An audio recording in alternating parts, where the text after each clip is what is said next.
A honra da presença aqui conosco. Colossenses capítulo 4.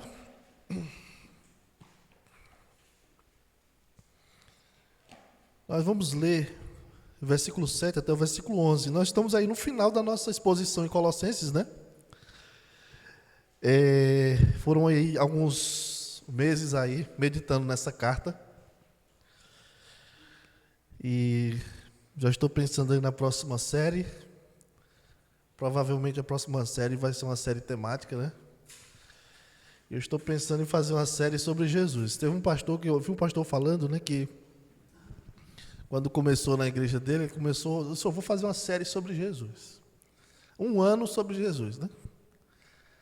Aí disse que o outro pastor disse: "Não, mas tu acha que dá certo? Porque vai ficar sem assunto, né? Vai falar sobre Jesus 1 ano. 1 ano todinho falando sobre Jesus, 50 e poucas pregações, né?" Aí disse que já vai bem já está 13 anos pregando as pregações, a mesma temática. Eu tenho um aqui, mas eu quero mais. E segue aí uns 13 anos na igreja pregando sobre Jesus. Obrigado. Era 1 ano com Jesus, aí 2º ano com Jesus, aí depois ficou, né? Aí eu estou pensando em fazer uma série sobre Jesus, né? Mas não sei se vai ser desse jeito, não. Então, Colossenses capítulo 4, nós vamos ler o versículo 7 até o versículo 11. A parte final da carta diz assim a palavra do Senhor: "Quanto à minha situação, Tíquico, irmão amado e fiel ministro, e conservo no Senhor, de tudo vos informará. Eu vos envio com expresso propósito de vos dar conhecimento da nossa situação e de alentar o vosso coração. Em sua companhia vos envio Onésimo, o fiel e amado irmão, que é do vosso meio. Eles vos farão saber tudo o que por aqui ocorre.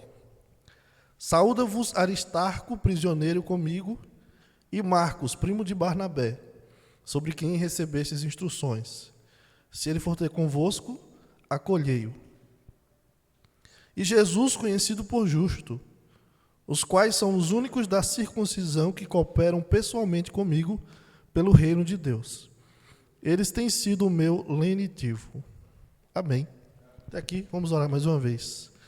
Senhor, pedimos a Tua graça, Pai, para a compreensão da Tua palavra, que ao falar conosco, Deus, nossos corações estejam prontos para obedecer. Em nome do Senhor Jesus, nós oramos. Amém. Irmãos, nosso tema hoje é Todos pelo Reino. Todos pelo Reino. E eu coloquei como título Todos pelo Reino, pensando não só nesses versículos que a gente leu, mas do versículo 7 até o versículo 18, certo? Então é parte 1 e parte 2. Então estamos caminhando para o encerramento. Nós vamos ter essa primeira parte hoje, Todos pelo Reino, parte 1, e semana que vem a continuidade, que é essa parte final aqui das saudações finais do apóstolo Paulo aos Colossenses. Se eu fosse escolher um texto para pregar, certamente é provável que eu não escolhesse um texto assim. Por quê? As partes finais das cartas geralmente são palavras mais gerais. Olha, fulano manda abraço, fulano manda lembrança, não é assim? Mas é palavra de Deus. E aqui tem muita coisa para a gente aprender. É tanto que eu dividi em 2 partes, né? Todos pelo reino. Pode passar. Recentemente eu li num sermão, né? Eu gosto de ler alguns sermões, inclusive sermões em inglês, né? Obviamente, tem um Google Tradutor para nos ajudar. E eu li que existe uma regra nas igrejas, nos ministérios, chamada regra 80-20. Vocês já ouviram falar? Regra 80-20. O que é a regra 80-20? De acordo com essa regra, Nicolas, 20% das pessoas na igreja fazem o trabalho, enquanto 80% frequenta desfrutam do culto e vão embora sem nenhum envolvimento com a comunidade local. Então você tem 20, 80, a divisão de 20 e 80. 20%, nas palavras do pastor Jonathan McLean, né? Às vezes que a gente conversou, ele falava isso. Toda igreja tem um núcleo. O núcleo pode ser 2, 3, 4, 5, algumas famílias, e são sempre elas mesmas que fazem o trabalho do Senhor acontecer ali naquela igreja. Pegando aí a regra dos 80-20, né? Ou 20-80, cada igreja teria 20% daquelas pessoas que trabalham, que focam no serviço do Senhor, e as outras 80% observam, vão à igreja, vão para o culto, aproveitam de tudo que pode ser oferecido pela igreja, mas não há um envolvimento intencional com a comunidade local. Uma pessoa tetraplégica, ela pode funcionar e ter uma vida produtiva, concordam? Mas mesmo assim ela é uma pessoa que tem certas limitações. Ela não pode andar, não pode correr, não é? Igrejas que têm apenas 20% do corpo que funciona, é uma igreja que é extremamente limitada. É uma igreja que poderia fazer muito mais, mas não faz porque apenas alguns estão engajados na obra do Senhor. Nós poderíamos fazer muito mais se cada membro da igreja fosse empenhado no serviço ao Senhor, utilizando seus dons e talentos. Então, na mensagem de hoje, nós veremos que os crentes, eles são parte de um reino. E como parte do reino, o reino de Deus, o reino de Cristo, como parte desse reino, nós somos uma equipe de serviço a Cristo acima de todas as coisas. O que temos aqui no final de Colossenses são menções de pessoas que são companheiras do apóstolo Paulo, parceiras do apóstolo Paulo, e que de uma forma ou de outra, essas pessoas estão engajadas no reino de Deus. Certo? Eles são exemplos para nós de que Deus pode nos usar de diferentes maneiras, diferentes formas, utilizando diferentes talentos, habilidades, dons, capacidades, para o reino de Deus. Deus pode nos usar de diferentes formas com o mesmo propósito, que é a edificação da igreja de Cristo. E nós vamos aprender aqui com cada personagem que é citado aqui por Paulo, que Deus deseja usar não apenas 20% da igreja. Deus quer usar 100% da igreja. Deus quer usar cada um de nós para o serviço no reino de Deus. O primeiro personagem que Paulo cita aqui é Tíquico. E fica a dica aí, né? Quem for ter um filho, colocar o nome de Tíquico, né? Pode chamar de Tiquinho, né? Se for novinho, Tiquinho. Ok? Viu, José? Então, Tíquico. Então, Paulo estava preso em Roma quando ele escreve essa carta aos Colossenses. E é possível ou provável que essa prisão era uma prisão domiciliar, né? Ele escreve essa carta aqui quando ele está na prisão. As cartas da prisão que são conhecidas são Efésios, Filipenses, Colossenses e Filemão. Ele escreve essas cartas na mesma circunstância, né? Ele está preso numa prisão domiciliar. Ele tem uma certa liberdade. Por ser uma prisão domiciliar, ele tem uma certa liberdade. E ele espera que ele será solto brevemente. Quando ele escreve ao Filemão, lá no versículo 22 de Filemão, ele espera que logo, logo ele vá ser solto. Mas o ministério dele, de alguma forma, estava limitado. Por quê? Ele não poderia sair de onde ele estava. Isso é uma prisão, né? Então, imagina aí na época da pandemia. A gente não cometeu crime nenhum. Mas por causa de uma doença grave, né? A gente precisou ficar em casa. Quem pôde, né? Teve que ficar em casa. De certa forma, e a gente percebeu o quanto aquilo é ruim, né? Ficar em casa o tempo todo.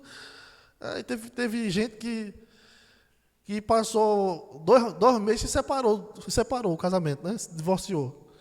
Eu nunca passaram tempo junto, né? Aí aquilo foi demais.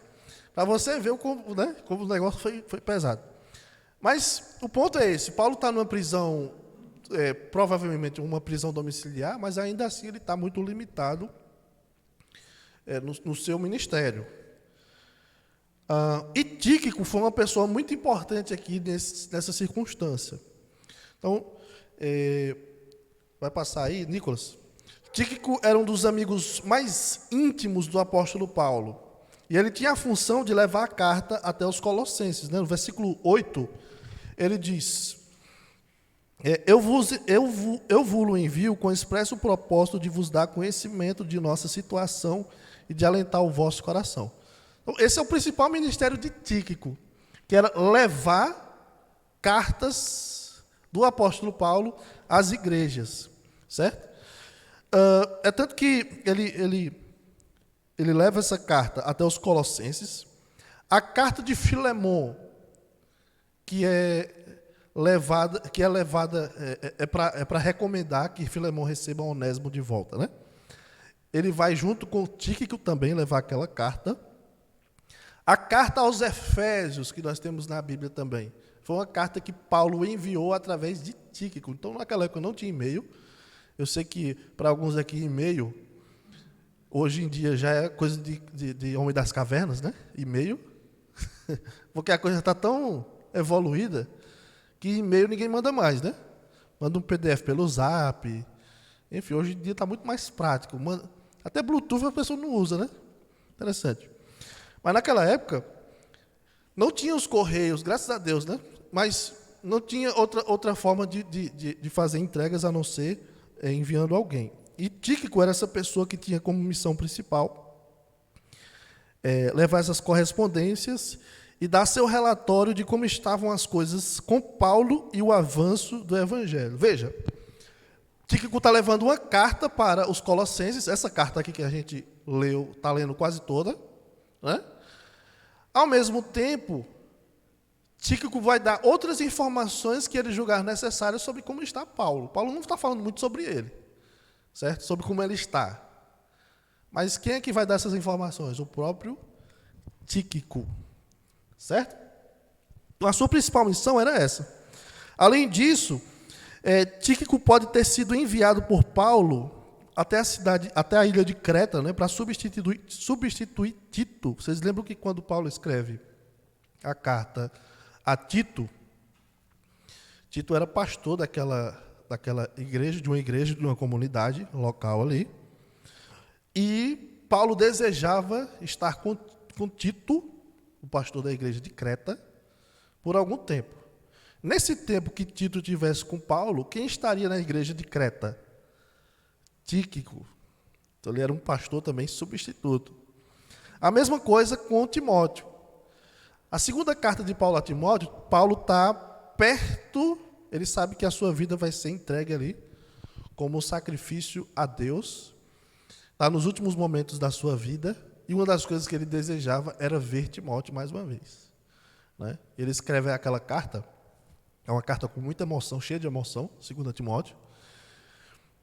Paulo deseja rever Timóteo, mas enquanto Timóteo estivesse com o apóstolo Paulo, quem estaria na igreja de Éfeso?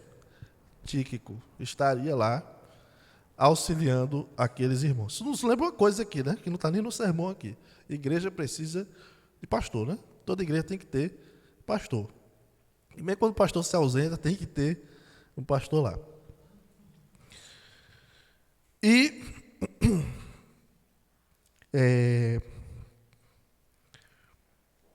Tíquico era um homem de confiança do apóstolo Paulo. E aqui no texto, ele é descrito como um irmão amado e fiel ministro e conservo no Senhor. E é interessante porque a expressão amado, né, é uma expressão que a gente já conhece, é uma expressão carinhosa, que é a forma como os irmãos se tratam, né? A igreja, os irmãos tratam uns aos outros. é semelhante à forma como o apóstolo João, quando escreve 1 João, 2 João, 3 João, ele se comunica com os irmãos, chama de filhinhos. Só que João ali ele fala como uma pessoa, o presbítero, né, uma pessoa mais velha, mais experiente e que cuida dos demais. Ele trata eles como filhinhos, com muito carinho. E Paulo chamando Tíquico de amado irmão. Mas o que eu queria chamar a atenção aqui é dessa outra expressão, fiel ministro, certo? Que descreve aqui o caráter de Tíquico. A palavra ministro, na Bíblia de vocês, eu não sei como é que está aí. Está ministro? Fiel ministro? Então aqui não designa, provavelmente, não é uma designação de um ofício pastoral. Paulo não está descrevendo uma função dele pastoral ou ministerial, ministro do Senhor, certo? Como Rubens é ministro do Senhor, ministro do Evangelho, porque o meu título é pastor, né? Mas ele não está se referindo a Tíquico dessa maneira. A palavra ministro aí poderia ser traduzido também como servo. E a palavra diácono, a mesma palavra, diácono. Em grego, diáconos. Certo? Até o pastor amigo uma vez disse, né? Acho que eu já comentei isso aqui, que nós costumamos a falar o trabalho do Senhor como ministério, né? Ministério. A pessoa vai pregar, vai ministrar, a pessoa vai cantar, vamos ministrar uma canção, né? Ministrar. Mas a gente poderia, talvez, lembrar dessa palavra que expressa bem o significado de ministério, serviço. É um serviço. Não é ser visto, é serviço. Então, o pastor, quando vai pregar, ele vai ministrar e servir. A pessoa, quando vai cantar, vai ministrar e servir através da música. E Paulo chama Tíquico de fiel servo do Senhor. Talvez Paulo não esteja, como eu disse, mencionando um cargo específico que ele tinha, mas está descrevendo o seu caráter. Ele é servo e um servo fiel. E note também que Paulo diz, no versículo 7, que ele é conservo no Senhor. Ou seja, mostrando que Tito, ou Tíquico, ele é servo junto com os demais, junto com os outros. Aqueles irmãos que estão lendo essa carta, recebendo essa carta, imagine que Epáfras, o pastor da igreja aqui de Colossos, ele está lendo essa carta no púlpito da igreja, está lendo a carta, e toda a igreja escutando, olha, Tíquico, conservo no Senhor. Os irmãos entenderam o que ele está dizendo, que Tíquico e aqueles irmãos são servos igualmente no Senhor. Mostrando, irmãos, que ele serve com os demais, e ele não serve ao Senhor sozinho. Duas coisas a gente precisa destacar aqui. Primeiro, Deus quer em sua equipe de serviço pessoas que sirvam com amor e fidelidade. Pois tudo que nós fazemos é para o Senhor.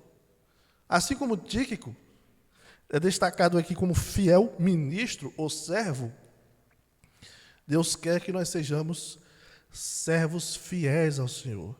Fiéis sejamos a Jesus, idôneos para transmitir sua luz. Em segundo lugar, Deus quer em sua equipe de serviço pessoas que servem com outras pessoas. A Bíblia descreve muitas vezes o trabalho da igreja, o serviço da igreja, como um trabalho em equipe. Somos membros uns dos outros, servos uns dos outros. Então, somos servos de Deus e uns dos outros. E o nosso serviço deve glorificar a Deus e beneficiar a igreja, beneficiar uns aos outros.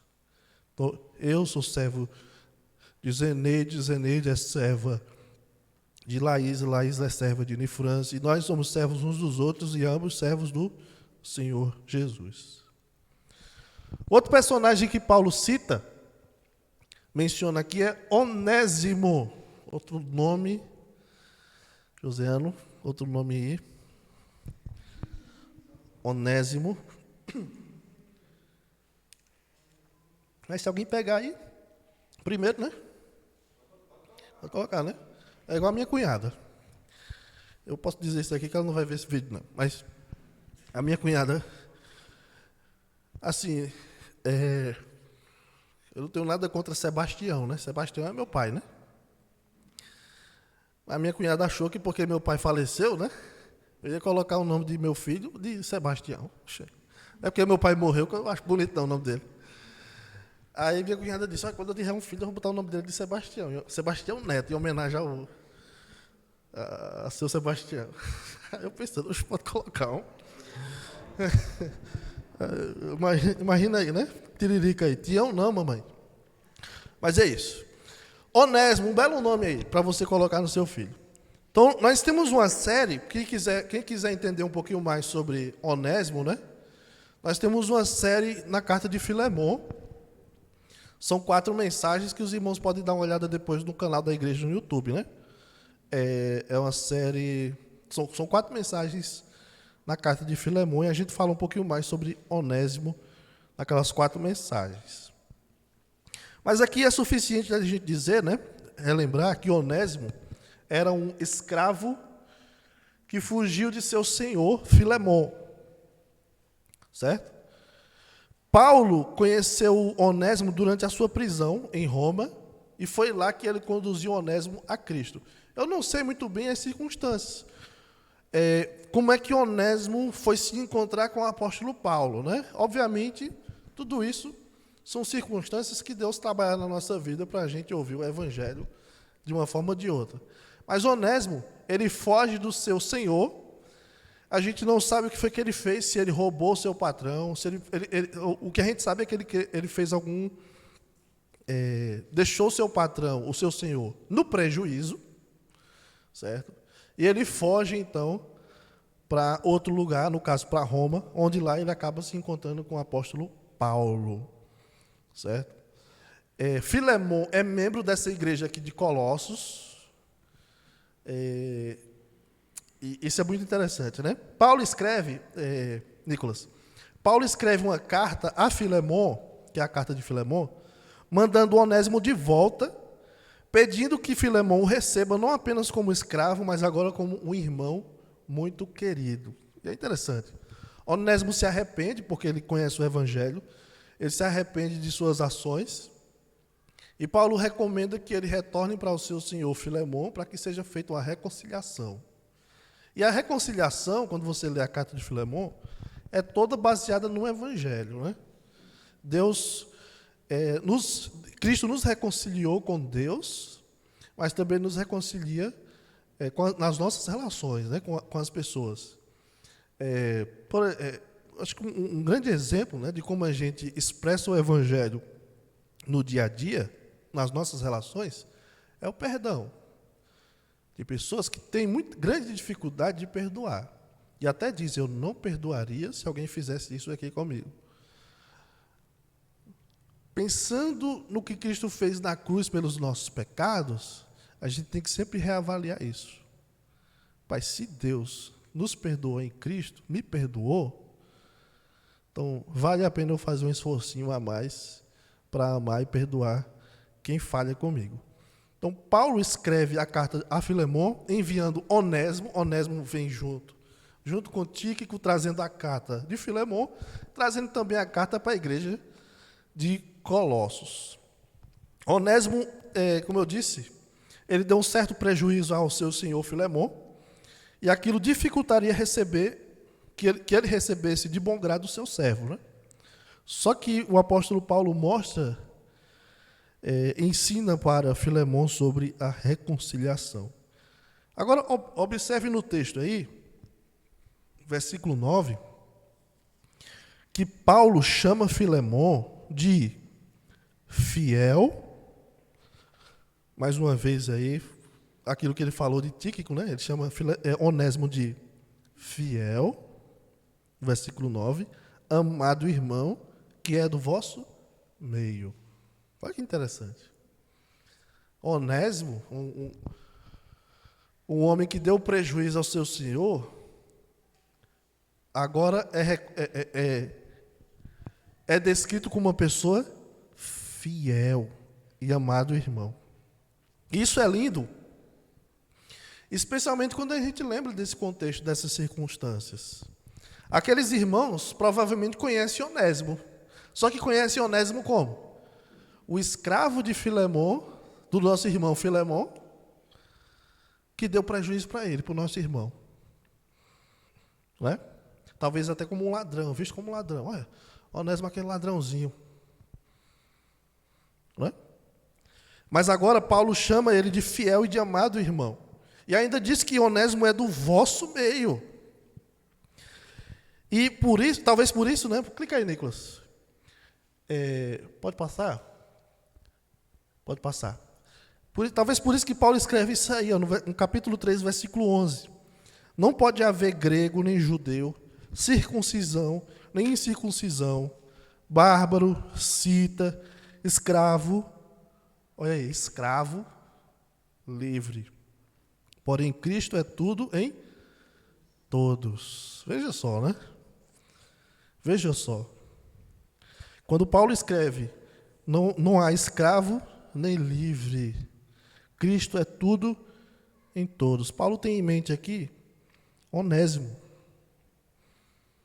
E também, vocês lembram do capítulo 4, versículo 1, né? Senhores, tratai os servos com justiça e com equidade, certos de que também vós tendes Senhor no céu. Essa fala para os senhores, lembra quem? Filemon. Olhe, cuide dos seus servos. Onésimo está vindo aí. Senhores, tratai bem os vossos servos. Veja que a Bíblia ela não fala assim diretamente, olha, vamos acabar com a escravidão. Eu falo isso também na série de Filemon. Mas o padrão de tratamento dos senhores aos servos é tão alto, que aquilo já implica num romper, né? Numa abolição de escravidão. Porque na igreja, no povo de Deus, não pode haver distinção entre as pessoas. Na igreja, não existe separação. Cristo é tudo em todos. E agora Onésimo seria recebido não pela família de Filemon apenas, mas também pela família de Cristo, a igreja. Aquela igreja é interessante aí. Olha como é interessante. Quem era membro daquela igreja que eu disse? Filemon. E Onésimo vai para qual igreja? Onésimo vai para a mesma igreja. Quem serão irmãos agora? Onésimo e Filemon. Quem vai servir Onésimo agora? Imagine que Filemon é diácono. E Onésimo, que deu prejuízo a ele, está sentado no banco ali esperando a ceia. Imagine Filemon passando, entregando a ceia para Onésimo. Igreja é isso. Igreja é isso. Né? Então, eles agora são irmãos, membros de uma mesma igreja e servos uns dos outros. Em Cristo, ninguém é maior do que ninguém. Todos somos úteis para o serviço do Senhor e serviço mútuo. E por último, outros 3 personagens que eu quero destacar em conjunto aqui, que são 3 judeus: Aristarco, Marcos e Jesus. Parei em Aristarco, né? Que nome, né? Mas aí vem Marcos e Jesus, os nomes mais comuns. Esse Jesus aí, irmãos, não é o Jesus que a gente adora não, tá? Jesus era um nome comum, inclusive, na época do Novo Testamento. Ele foi dado como nome ao nosso Senhor por causa do seu significado, né? Ele salvará o seu povo dos pecados dele. Mas é um nome relativamente comum naquela época. Em Éfeso, lá em Atos capítulo 19, nós temos uma descrição de um acontecimento na vida de Paulo e de seus companheiros. Quando eles vão para Éfeso, vocês sabem que o evangelho, aonde chega, ele traz um certo conflito.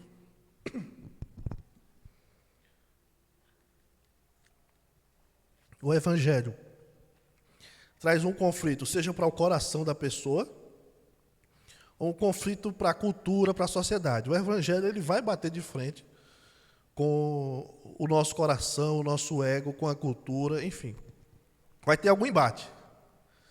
Então eu lembro de algumas situações que a gente estava evangelizando lá em Juazeiro do Norte, uma região assim de religiosidade muito forte, e talvez muitos de vocês aqui não tenham noção, porque o nosso ambiente aqui em Campina Grande é muito assim, bem evangélico, né?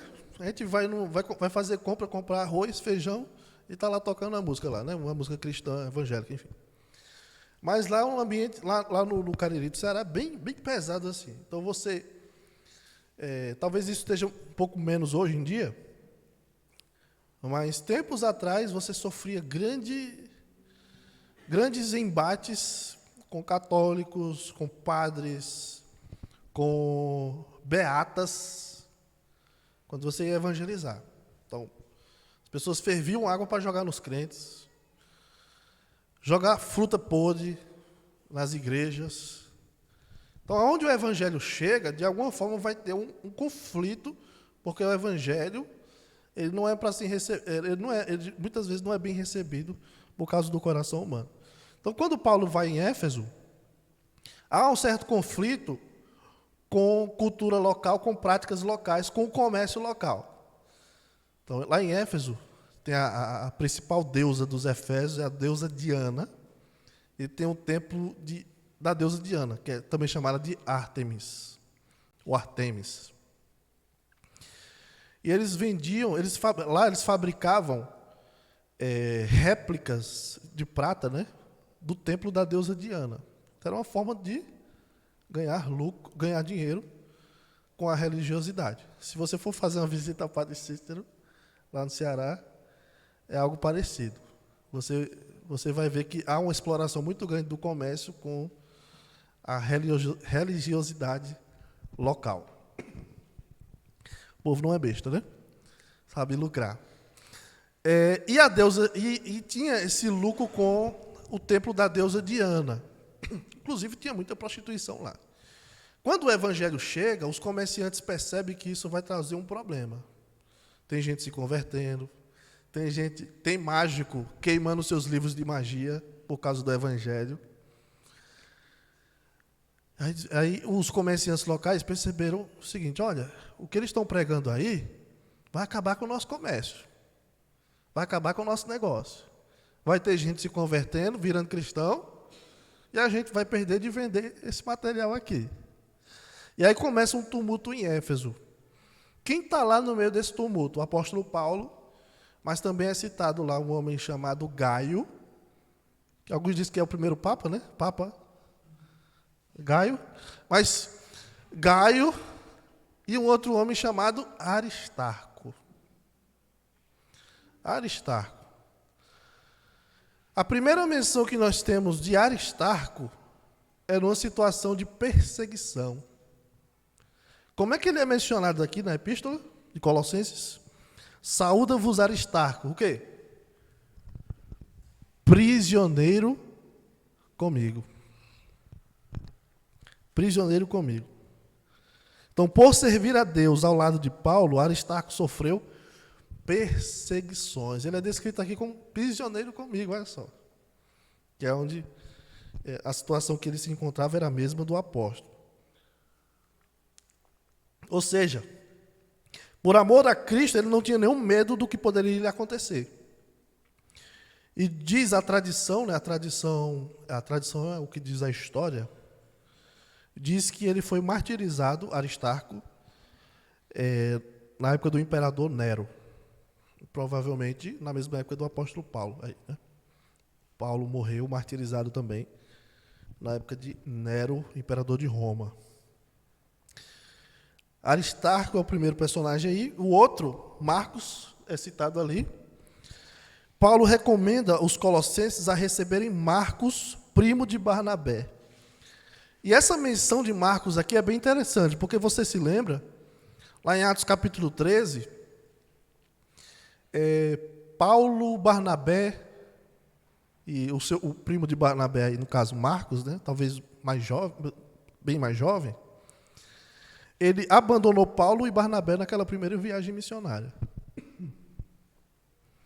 Numa outra ocasião, Barnabé queria levar Marcos está arrependido. Não, vamos levar ele se arrependeu.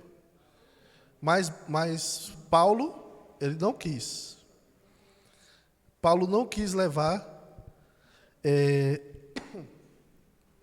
Paulo não quis levar Marcos com eles. Talvez perdeu a confiança, não se sentiu seguro de levar aquele jovem novamente. E aquilo causou uma grande divisão entre Paulo e Barnabé. Acabou criando dois grupos, né? Uma separação ali de ministério. Paulo foi para um lado, sozinho, aliás, com outros, né? Depois ele se juntou a Silas, Timóteo, etc. E Barnabé foi por outro rumo com Marcos, que é chamado em Atos de João, o Marcos. Isso é encorajador quando a gente lê isso aqui, né? Saúda-vos Aristarco, prisioneiro comigo, e Marcos, primo de Barnabé. Aí Paulo diz, olha, receba ele bem aí, do jeito como a gente instruiu vocês, receba ele bem aí. Ou seja, isso mostra que Deus pode colar relacionamentos quebrados na igreja, né? O relacionamento entre Paulo e Marcos teve um problema, houve uma ruptura. Mas Deus acabou unindo eles novamente. Então não há mágoas, eu nunca vou precisar de você, eu nunca vou te ajudar, não há isso. Paulo recomenda Marcos.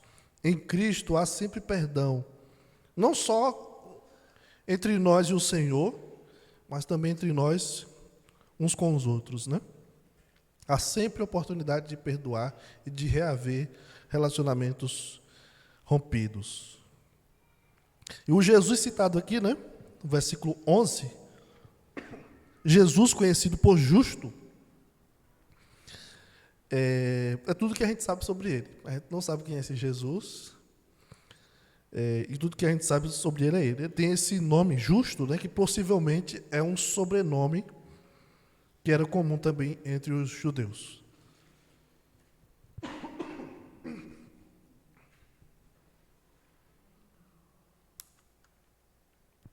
Vamos para o final.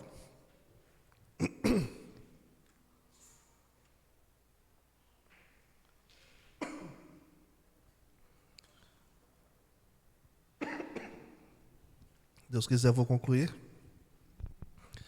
Então, Aristarco, Marcos e Jesus são judeus. Nós temos aqui, ele diz o seguinte, o versículo 11.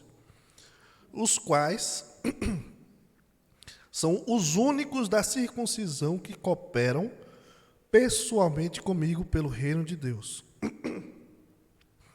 Eles têm sido o meu lenitivo. Então, eles três são judeus, são descritos aqui como judeus, pela expressão, os únicos da circuncisão. Está difícil hoje, igual a semana passada. Eu estava bonzinho, eu comecei a cantar no culto.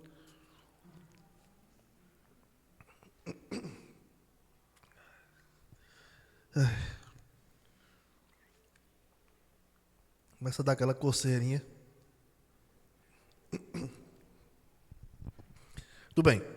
Então, essa expressão, os únicos da circuncisão, é uma referência ao fato deles serem judeus. Eu vi, eu acho que uns três escritores, né, falando que quando Paulo fala isso, porque Paulo era judeu, né? Naquela circunstância, ter apenas 3 judeus apoiando ele, era motivo de grande decepção para Paulo, né? Ninguém dos meus, vamos dizer assim, estão comigo. Por outro lado, ele descreve isso aí, né?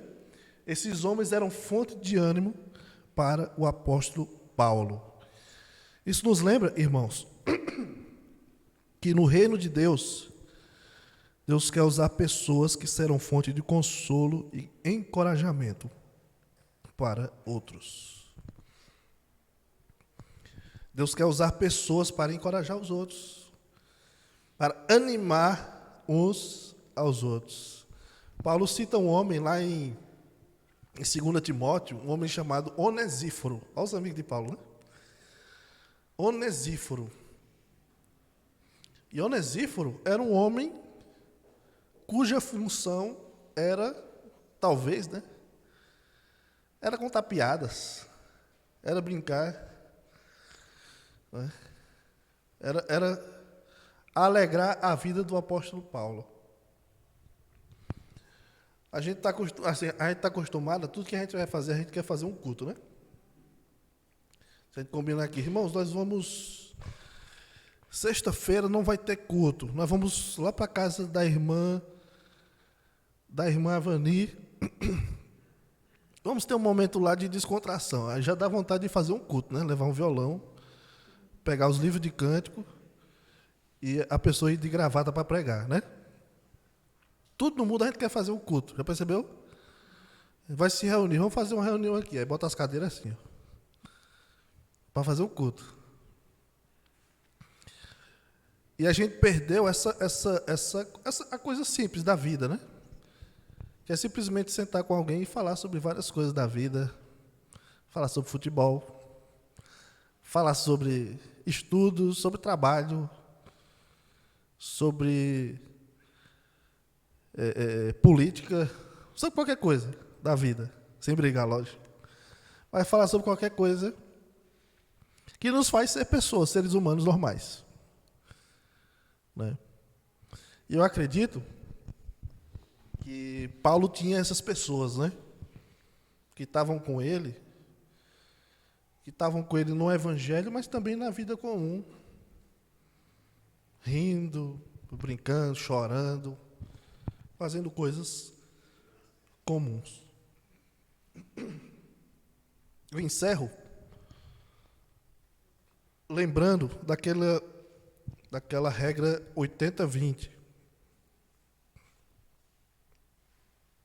Não seja parte daqueles 80% dos que não fazem nada. Não seja. Deus quer usar você. Cada um de vocês Deus quer usar. Deus não quer usar na igreja só 10, só 15, só 5. Deus quer usar cada pessoa com o que tem. A tarefa de Tíquico, qual era a principal? Pegar uma correspondência e levar a uma igreja. Não era simples, né? Mas talvez a sua tarefa também seja mais simples do que isso. Como arrumar uma cadeira, como pegar uma água para o pastor, né? A irmã fez aqui. Sua tarefa seja simples, como colocar o dedo no botão do computador para passar os slides. Né, Nicolas? Talvez seja uma tarefa bem simples. Alguém chega na igreja e você recebe: oi, bem-vindo.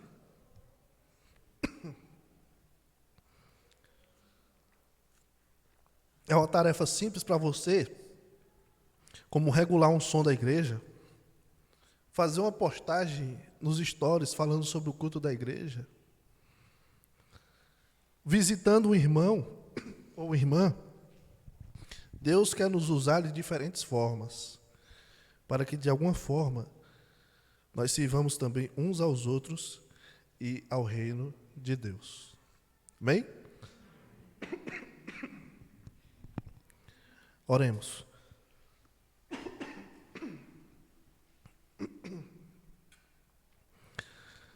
Senhor, muito obrigado, Pai, pela Tua palavra. Obrigado, Deus, pelo que acabamos de aprender. Nos ajude, Deus, a seguirmos esses exemplos desses homens que foram fiéis ao Senhor. Que nós sejamos assim também, servos e servas fiéis ao Senhor. Em nome de Jesus nós oramos. Amém. Irmãos, graças a Deus por mais um culto. Nós vamos encerrar aqui.